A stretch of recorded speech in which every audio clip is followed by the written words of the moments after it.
What we're going to talk about today is really financial habits everybody's got to do before they're 30.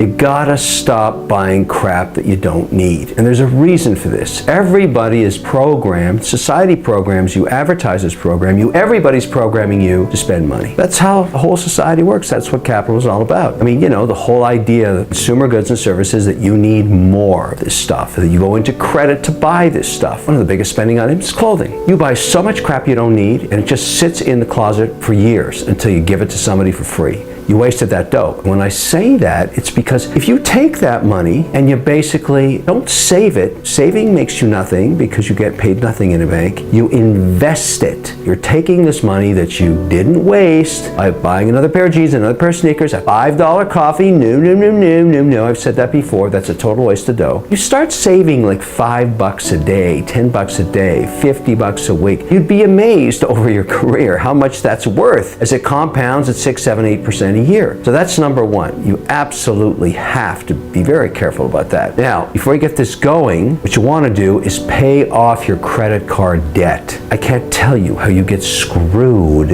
on credit card interest. 17, 18, 19, 20, 21%. Don't get sucked into that. Don't let that happen to you. I can't make 18% in the market and be guaranteed it like a credit card gets it and charging you on your interest. That's why I own all the credit company stocks, because they're doing it for me, but don't let me make money off you. That's dumb. Basically, pay off your credit card debt before you do anything else, because it's the best investment you could have. Now, another discipline, and this is an earned attribute. In other words, you have to learn how to do this and stick true to it. You take 10% of your paycheck every 2 weeks, whatever it is after tax, whatever you got, and you stick it into your Robo app, the one that's investing automatically for you. Download it from any one of these Robo apps right on your phone, set it up to your bank account where basically your paycheck's often deposited, and take 10%. Force yourself to do that. That's after you've paid off the credit card debt, right? And this whole idea of this 10% is not into the savings account. You have some cash around. You need to have some cash. Generally 90 days worth of your living expenses is a nice little safety net in case of catastrophe. But you start investing. You get indexed into the market. That's what it's called. And you get a basket of stocks and it works for you.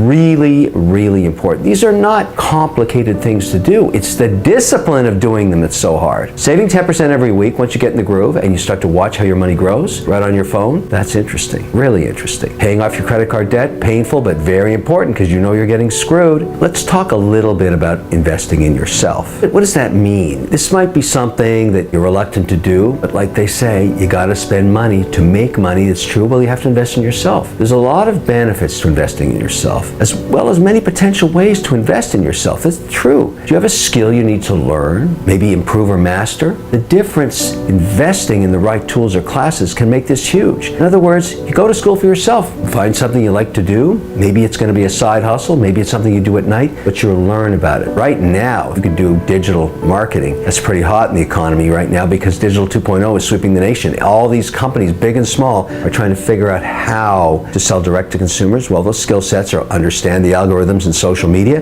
photography, video editing, storytelling, web design, digital imagery. All these things used to be, oh, that was the purvey of the starving artist. They're not starving anymore because it turns out that all of these skills are really important in the new 2.0 America that came out of the pandemic. So these skills can be learned, sometimes just trained or online lessons, or even go to college at night. College is going to open up this fall. You may want to try this stuff and learn these skills. In addition to the job you have, it's like a side hustle. Nothing wrong with it. It can be very, very useful. You know, you don't really have years to waste. That's why you want to invest now and learn something. Now, let me tell you another story I think you're going to find interesting. You know me from Shark Tank, right?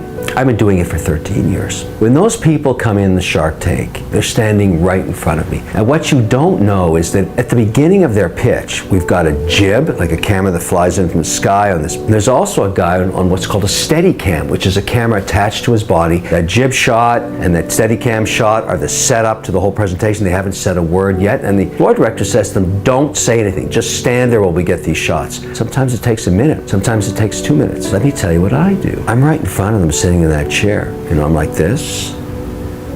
I look them right in the eye. I don't blink. I don't stare away. I just look at them. Why am I doing this? I want to see what happens. And I'll tell you something I've learned. I've done it thousands of times.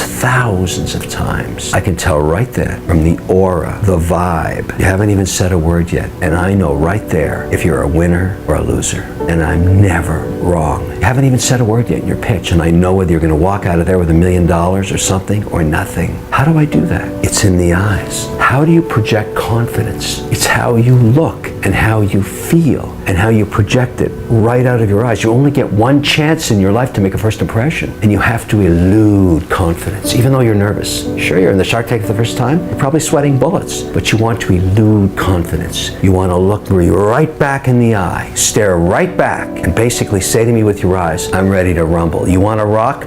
Bring it on. That's confidence. That's what matters. You have to do that every day of your life. You're going to have situations for the rest of your life when you walk in a room and nobody knows who you are. How do you look? How do you feel? How do you project that confidence? That's what it takes.